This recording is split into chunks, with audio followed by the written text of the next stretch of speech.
David, bienvenido a Ánfora, como siempre, tu programa. ¿Cómo estás, Néstor? Muy buenos días. Un saludo muy especial a todos aquellos amigos que están viendo tu programa de diversas partes del mundo. Y también muchas gracias a nombre de Guacho por los saludos que acaba de señalar. Simplemente quería precisar de que lo que se ha celebrado el día 10 de noviembre, o sea, ayer, ha sido el aniversario de la ley que reconoce a Huacho como capital de la entonces provincia de Chancay, que comprende a lo que actualmente son las provincias de Huaral, Huaura y Barranco, ¿no? Entonces, eso es lo que se ha celebrado en el caso del día de ayer, ¿no? Y como tú lo has dicho, la provincia de Chancay ha sido un escenario en el cual se dieron los primeros pasos cuando San Martín desembarca aquí en las costas de Huacho para constituir un gobierno provisional en Huaura, donde da su estatuto provisorio, ¿no? Ese es básicamente el carácter histórico que tiene Huaura, La provincia, sí. como en ese entonces que era la capital de la provincia, ¿no? Y ya con el desarrollo del urbanismo en nuestro país, Huaura cede su lugar a Huacho, y es así que en un momento determinado Huacho es reconocido como la capital de la provincia de Chancay. Sí, y 200 años después, ¿cuál es la lectura de la situación política? Bueno, ahora ya es la provincia de Huaura, parte del gobierno regional de Lima. ¿Cuál es la situación actual y cuáles son las perspectivas de desarrollo y de crecimiento para la provincia, David, y para Huacho principalmente?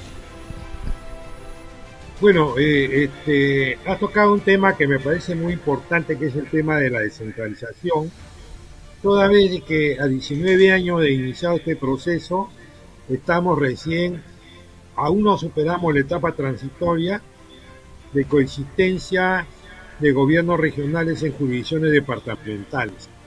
Y específicamente en el caso del departamento de Lima, porque según la ley de bases, en esta etapa transitoria inicial que se comenzó en el año 2003, la sede de los gobiernos regionales eran las capitales de departamento. Pero en el caso del departamento de Lima, se hace una excepción, habida cuenta que en la Constitución hay un artículo que señala de que Lima, capital de la provincia, capital del Perú, no puede pertenecer a ninguna región. Y por lo tanto, lo que es la provincia de Lima, en concreto en Lima metropolitana, no forma parte de la jurisdicción del gobierno regional de Lima. Algo muy sui generis, pero que se estableció en el artículo 32 de la ley de bases en su segundo párrafo, cuando señala que en el caso específico del departamento de Lima, la sede del gobierno regional es la capital de la provincia que tenga mayor densidad poblacional, ¿no? Y en ese caso le correspondió a Huacho.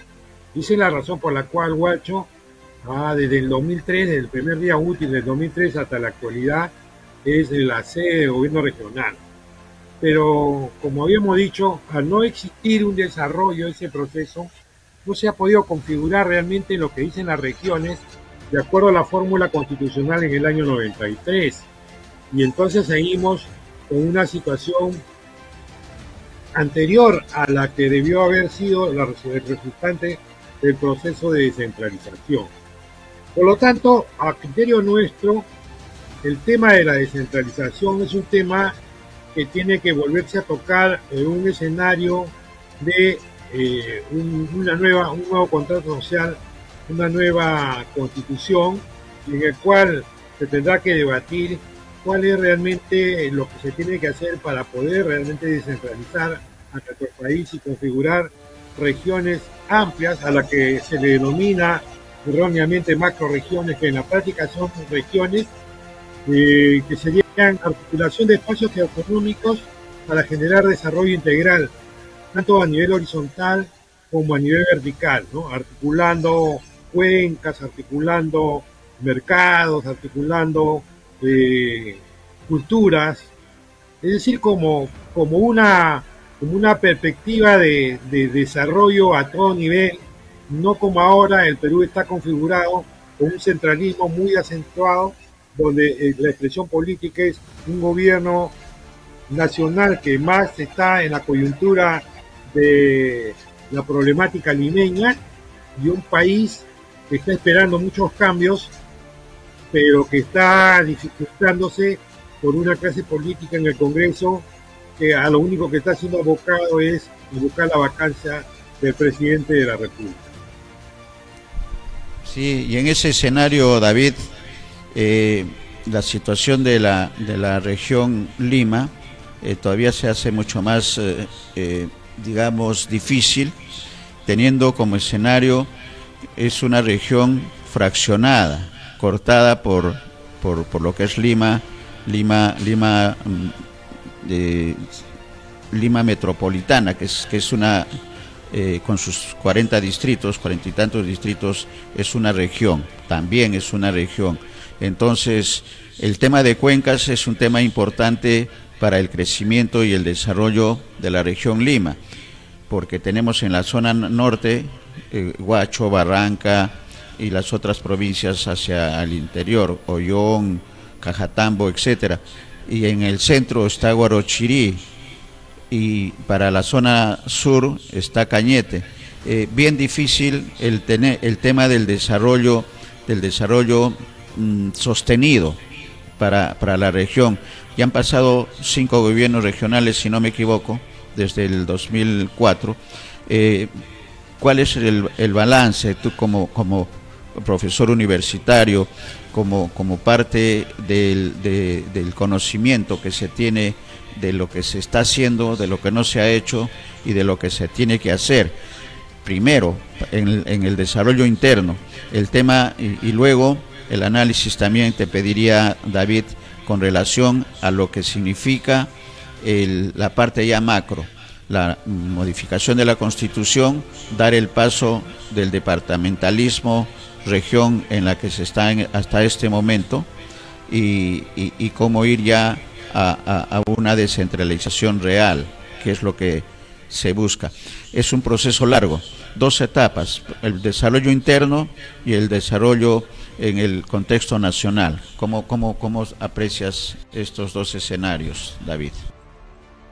Bueno, lo primero que tendríamos que tomar en consideración, y estoy hablando desde el punto de vista de un criterio particular, en base a la observación que tenemos de todo este proceso que se inició en el año 2003 con la entrada en ejercicio del primer gobierno regional en todos los departamentos, ¿no? Un primer elemento es de que una descentralización tiene que ser objeto de una democracia radical, de una democracia que comience con los niveles bajos, o sea, con las raíces. Y hablando en términos metafóricos, una descentralización es como un árbol que las raíces son las que comienzan a establecer esa solidez. Y esas raíces son, obviamente, los gobiernos más próximos a la ciudadanía, que son los gobiernos locales. El crecimiento de ese árbol vendría a ser el tallo, y ese tallo vendría a ser los gobiernos regionales, ¿no? Y la parte superior, que es el resultado de todo ese crecimiento, vendría a ser el gobierno nacional, o sea, la copa del árbol. Entonces, hablando metafóricamente, una descentralización tendría que comenzar a desarrollarse a partir de los gobiernos locales hacia los gobiernos regionales y hacia los gobiernos hacia el gobierno nacional. Pero en este caso, históricamente, en todos los procesos anteriores que se ha pretendido hacer esto, siempre ha habido una cosa inversa, es decir, los planteamientos vienen desde la copa hacia la raíz, y es ilógico pensar que un árbol comience a crecer desde la copa hacia el suelo. Por eso es de que esto no funciona, ¿no?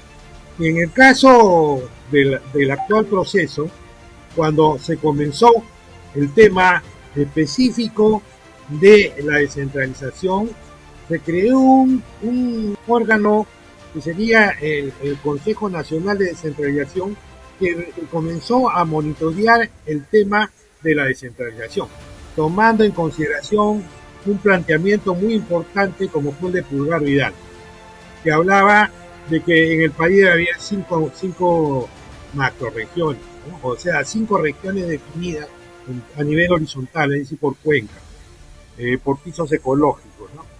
Y eso nunca se materializó. Entonces, en la Constitución de 93, cuando se modifica el capítulo 14, después de la caída de Fujimori, teniendo en consideración lo que se había acordado en el Acuerdo Nacional, una de las políticas de un país descentralizado, se optó por una fórmula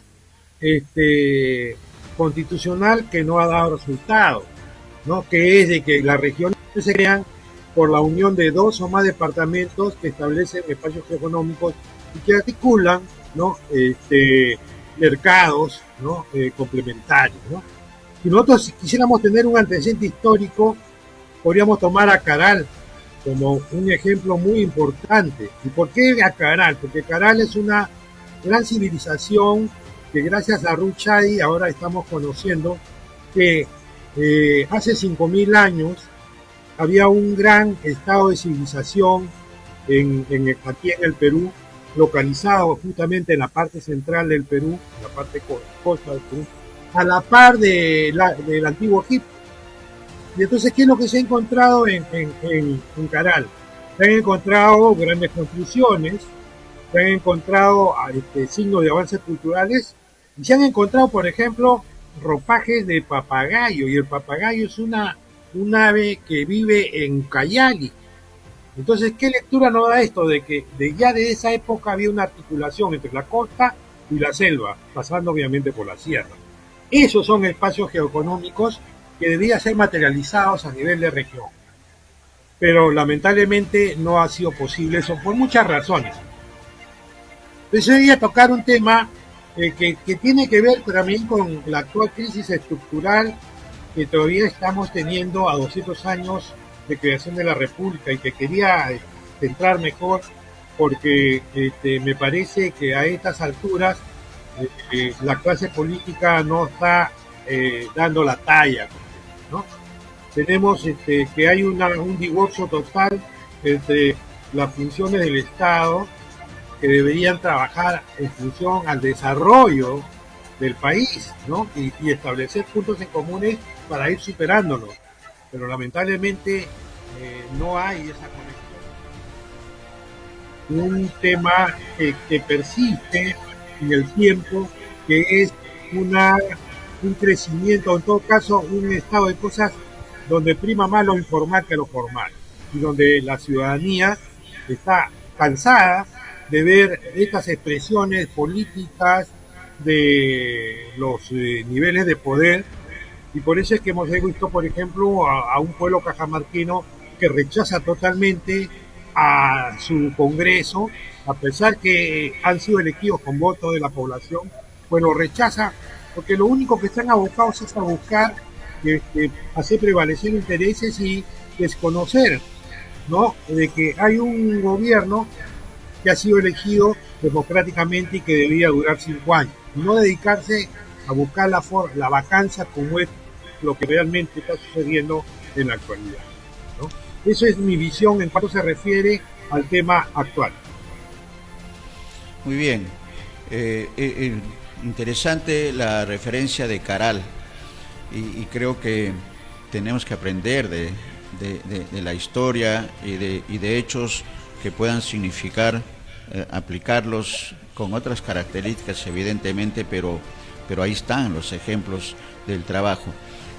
Con respecto al Congreso de la República, así como el presidente ha hecho un balance de los primeros 100 días, creo que la ciudadanía esperaría con agrado que la presidenta del Congreso, la cajamarquina Alba, también hiciese, lo pongo en futuro no preciso, de los 100 días de gestión del Parlamento Nacional, que a todas luces, David, es también deficitario, tan igual o en menor escala que el accionar del gobierno del Ejecutivo, del gobierno de Pedro Castillo. ¿Cuál es la apreciación del constitucionalista? Mira, yo pienso que el gobierno de Pedro Castillo, si bien es cierto puede haber errores, puede haber algunas malas designaciones,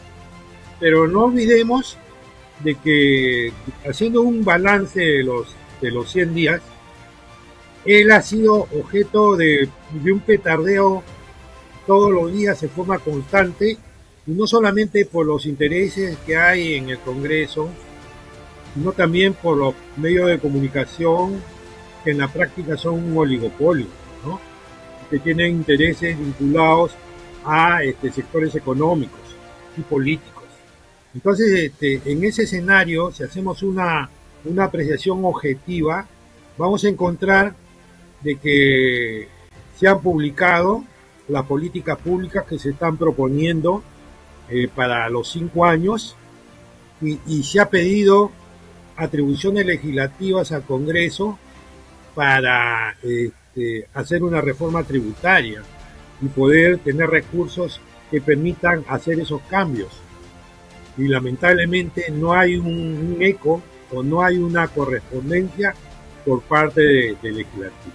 Por otro lado, también es cierto que el presidente Castillo ya ha comenzado a los diálogos con la empresa camisera para masificar el gas en el Perú, que fue un ofrecimiento en la segunda vuelta, que está teniendo muy buenos resultados con respecto a la campaña de salud, y que no es cierto que a nivel económico solamente sea un rebote lo que está pasando, porque el Fondo Monetario Internacional, el Banco Mundial, la CEPAL, todos los organismos internacionales que hacen seguimiento al tema económico están señalando que el Perú le está yendo dentro de los primeros lugares en recuperación. Sin embargo, encontramos a un dirigente de un partido político del Congreso de la derecha que dice de que este rebote y que todo esto no tiene ningún valor, ¿no? Lo cual es completamente trastocado, ¿no? Y sin embargo los medios de comunicación no dicen nada al respecto, no informan lo que dicen los grandes organismos internacionales financieros de cómo aprecian al Perú. Entonces eso nos da una idea de que lo que se está trabajando es un desprestigio para buscar la vacancia, ¿no? Y la prueba de ello es de que a nivel del Congreso, a pesar que el Ejecutivo ha presentado proyectos para reglamentar muy bien el tema de la causal de vacancia por enfermedad mental debidamente comprobada y no por incapacidad moral, que es un cajón desastre, prácticamente no lo quieren tocar, ¿no? Porque está todo cocinado para que en un momento determinado pedir la vacancia. Incluso un congresista prominente acaba de señalar en sus declaraciones de que para él ya están las condiciones de vacancia, pero todavía no están en el número suficiente para pedir esa vacancia, lo que significa que están trabajando en eso, ¿no? A esto hay que agregar la denegatoria a darle atribuciones legislativas al Ejecutivo para que haga la reforma tributaria. Pero eso sería entendible si es que esa negativa estaría acompañada de una propuesta alternativa, pero lamentablemente no hay eso, ¿no? Entonces, la lectura que podemos tener respecto a esa situación es de que hay un obstruccionismo que lo único que está buscando es que el presidente Castillo se vaya, porque para ellos lo que está haciendo el presidente Castillo es comunismo, es chavismo, y absolutamente no han presentado una sola prueba de que eso sea así. Por lo tanto, está claro de que lo que busca el Congreso es tirarse abajo este gobierno democrático que fue elegido para 5 años. Pero esto no quiere decir que no hay errores también en el Ejecutivo. Los hay, pero son enmendables y no son causales de vacancia. Por lo tanto, creo yo de que si trabajásemos en términos de equiparidad entre los poderes que son los representantes de la población, podríamos estar solucionando muchos problemas que están actualmente en aras de que sean solucionados, ¿no? Porque yo creo que la crisis que ha desatado el COVID-19 lo único que ha hecho es engrandecer más una crisis estructural que no es de ahora, que viene de repente de 200 años atrás. Y esta clase política de la derecha que está en el Congreso pretende en 100 días que solucionen todos los problemas, pero siempre y cuando no se choque con los intereses que ellos representan. Lo cual me parece todo un sinsentido, que creo yo de que está claramente establecido cuál es el protero interés que tiene esta gente en obstruir la gobernabilidad, perjudicando de esta manera la solución de los problemas a nivel de toda la nación. Correcto.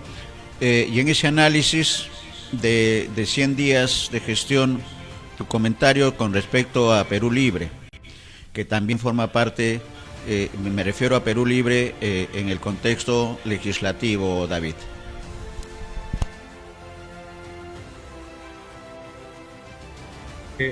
Un partido político esté haciendo o no haciendo, yo creo que había que tomar en cuenta a todos los partidos políticos, porque ninguno de ellos está dando la talla realmente.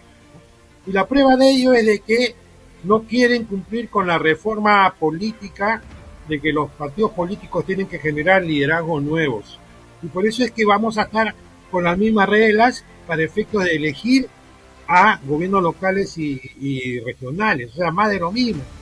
Nosotros estamos viendo ahora de que, por no decir todos los gobiernos locales y gobiernos regionales, tienen problemas serios con delitos de gestión, o sea, delitos que se cometen en la gestión, por autoridades o por funcionarios que son designados por estas autoridades.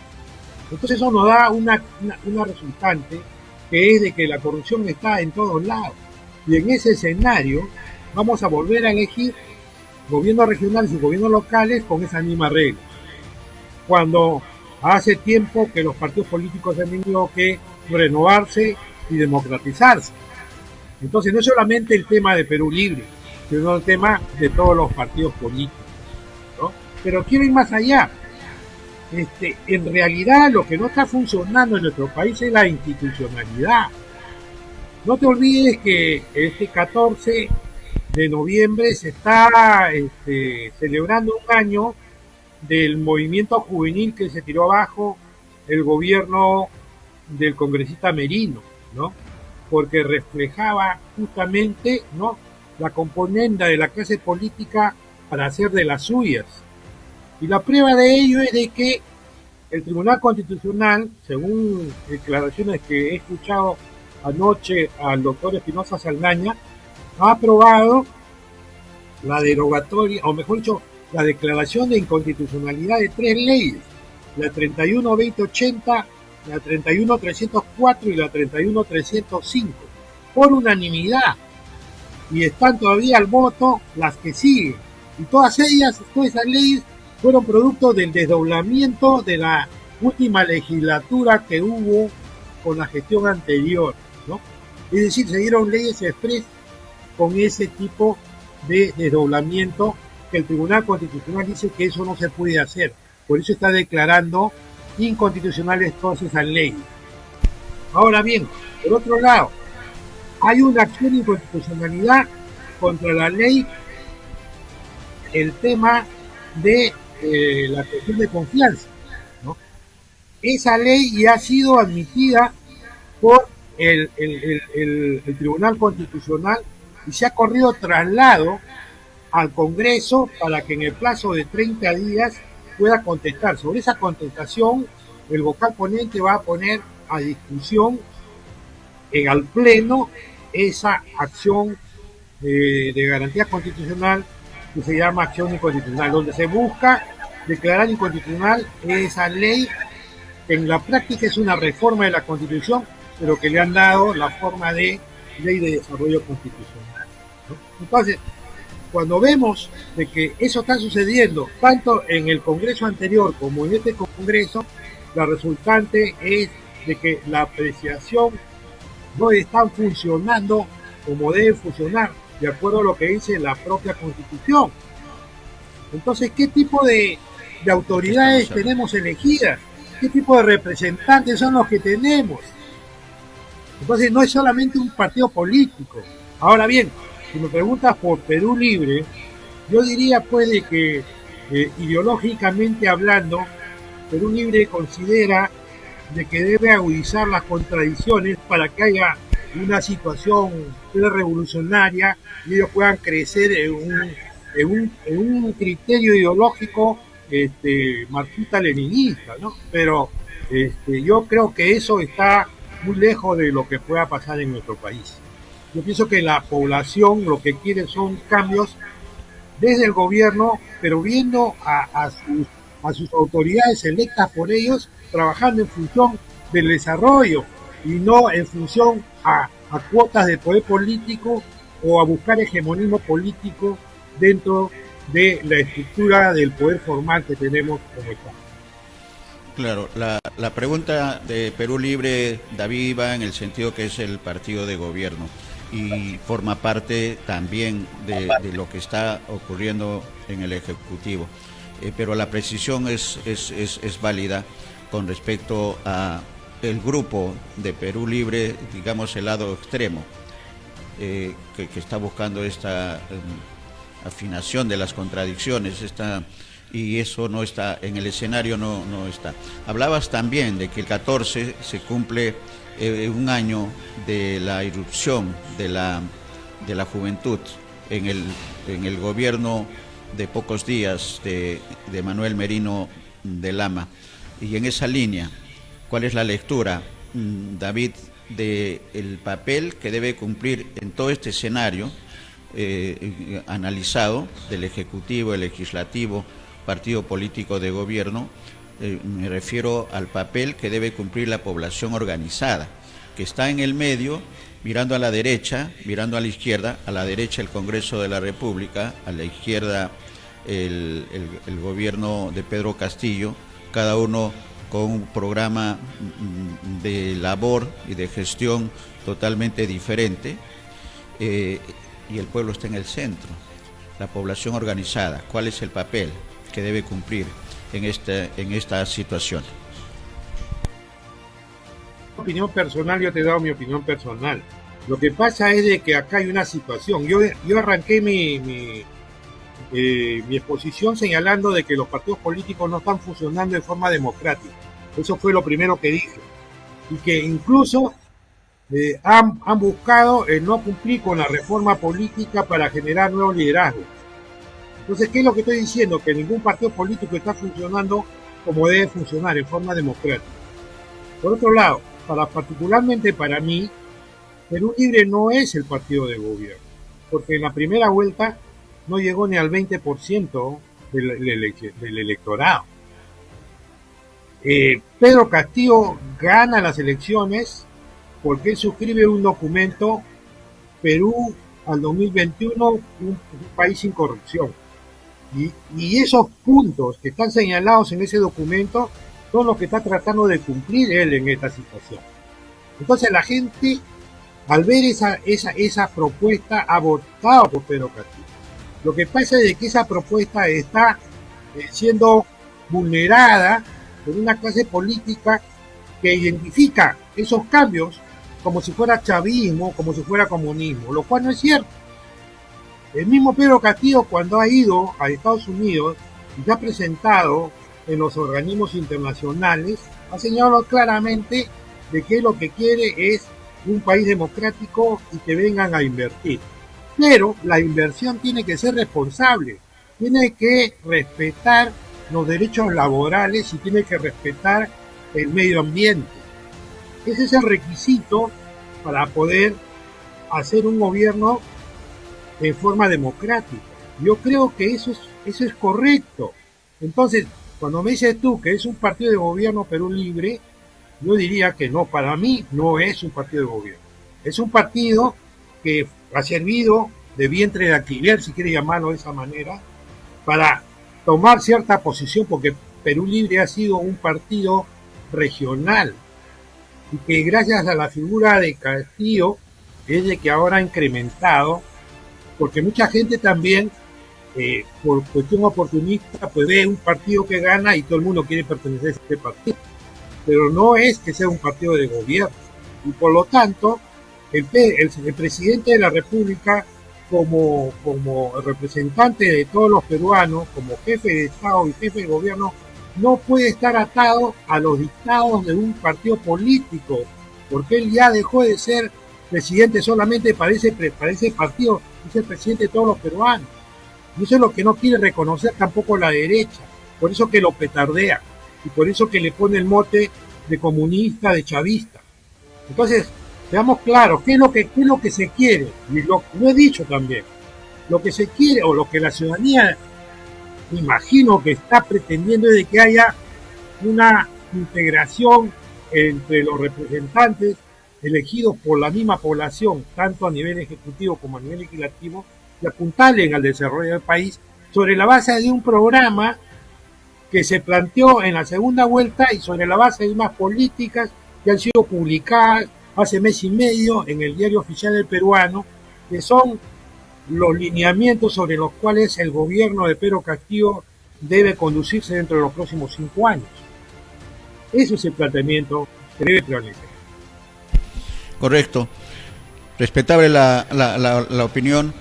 Lo cierto es que el presidente Castillo tiene que actuar y tiene que tomar decisiones nacionales. Se ha hablado de que sus 100 días es un recuento muy breve de lo que va a hacer y un poco de lo que se ha hecho. Pero es el presidente de todos los peruanos y creo que en esa línea lo que se espera, como bien dices, en la parte final del papel de la población organizada es, digamos, pedir, solicitar que se actúe en la brevedad para atender los problemas inmediatos, que es el tema de la salud, el tema de la fuente de trabajo, la reactivación económica. Esas son las tareas. Y un comentario también, David, en la parte final, agradeciendo por la participación, el tema del Tribunal Constitucional, que ya lo has tocado, que ha dejado sin efecto la cuarta legislatura y por lo tanto estas 3 reformas constitucionales quedan en esa situación, inconstitucionales. Y un breve comentario a una noticia que daba a conocer La República, el diario La República, dice: fiscal Rocío Sánchez pide suspender a fiscal de la Nación por interferir en los cuellos blancos. Es un documento que ha presentado la fiscal Rocío Sánchez a la Junta Nacional de Justicia y en la que señala que Zoraida Ábalos presuntamente cometió 5 infracciones administrativas que afectaron la investigación sobre corrupción judicial. Un tema difícil. Un breve comentario con cargo a involucrarnos más en el documento y poder conversarlo en la próxima oportunidad, porque es un tema que tiene que ver con corrupción, y corrupción es una de las pandemias que tiene nuestro país. Correcto. Y una de las acciones que se tiene que trabajar. Correcto. Estamos de acuerdo con que la lucha contra la corrupción es un tema medular en una democracia, ¿no? Porque está en todos lados. Y eso sí, ni vuelta que darle. Ahí todos tenemos que ser una sola idea, ¿no? Sin embargo, también hay que tener en cuenta que hay mucha permeabilidad con respecto a la corrupción. Y por eso es que vemos gobiernos democráticos, elegidos democráticamente, como muchos gobiernos locales y regionales, que están prácticamente minados por la corrupción, lo cual abunda en el fracaso del proceso de descentralización. Por otro lado, el Tribunal Constitucional es una institución que, haciendo uso de sus atribuciones, le enmienda la plana muchas veces a los poderes públicos cuando vulneran la Constitución. En este caso, de acuerdo a lo que he podido yo tomar en cuenta o me he enterado, es de que en este momento ya el Tribunal Constitucional en pleno, el actual Tribunal Constitucional en pleno, Hola, hola. teniendo como vocal política a vocal Sardón, ha declarado inconstitucional 10 de esa legislatura express que se creó el, el gobierno, el periodo parlamentario anterior, ¿no? Pero hay otras leyes que están al voto, o sea que se están discutiendo, todavía no hay unanimidad. Pero no es que se haya declarado toda la legislatura este, eh, eh, inválida, ¿no? ¿Por qué? Porque cuando se dan las leyes hay la presunción de constitucionalidad de las leyes, porque tienen todo un proceso que el Congreso establece para aprobar una ley.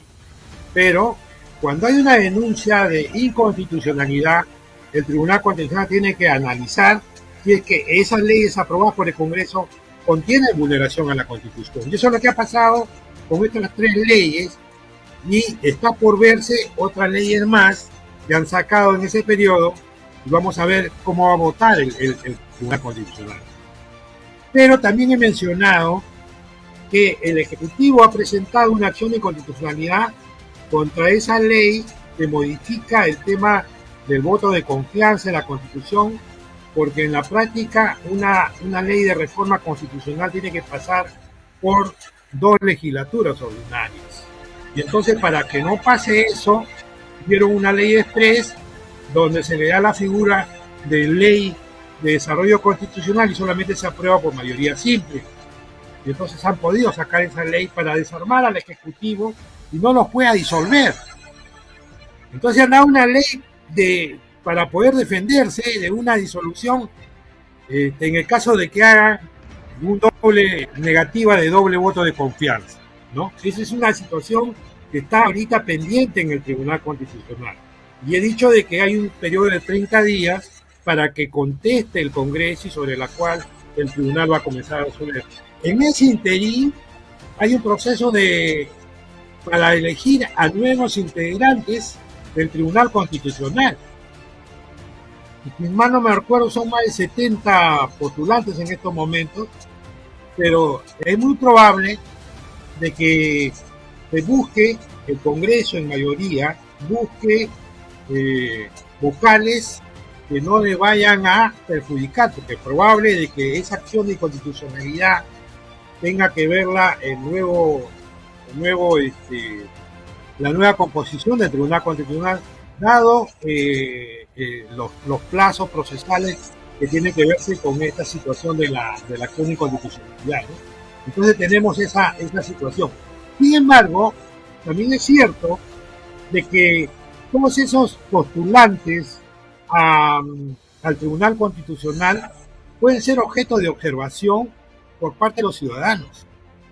Y entonces aquí hay una situación que es bueno que los ciudadanos sepan, si es que conocen de alguna situación que los pudiera invalidar para que postulen a este alto tribunal que tiene competencias específicas de mantener la legalidad, de mantener la constitucionalidad, pueda sanearse esta situación y lleguen pues personas que realmente merecen ser vocales del Tribunal Constitucional y no simplemente apadrinados por los políticos que están en el Congreso. Muy bien, estamos entonces atentos. La clave en el tema de la decisión del Tribunal Constitucional es el artículo 206 de la Constitución, que fija el procedimiento y no se ha cumplido. Es un tema de discusión a nivel de constitucionalistas. Gracias, David, por esta nueva oportunidad, por este análisis que hemos hecho de la situación de lo que es el gobierno regional de Lima, de lo que es el tema de la descentralización, ese entrampamiento, las tareas que se tienen que cumplir y estos análisis que tienen que ver con el Congreso de la República y que han llevado en el caso final a esta decisión del Tribunal Constitucional de una decisión en el gobierno de Merino. Lo cierto es que se blindaron para evitar el cierre del Congreso, pero ya el Tribunal Constitucional, al margen de la explicación tuya con respecto a la nueva composición del Tribunal Constitucional, está dando algunos pasos que pueden ser importantes de analizar en el futuro inmediato. Si hubiera algo más que agregar, David, muchas gracias por esta nueva oportunidad de conversar.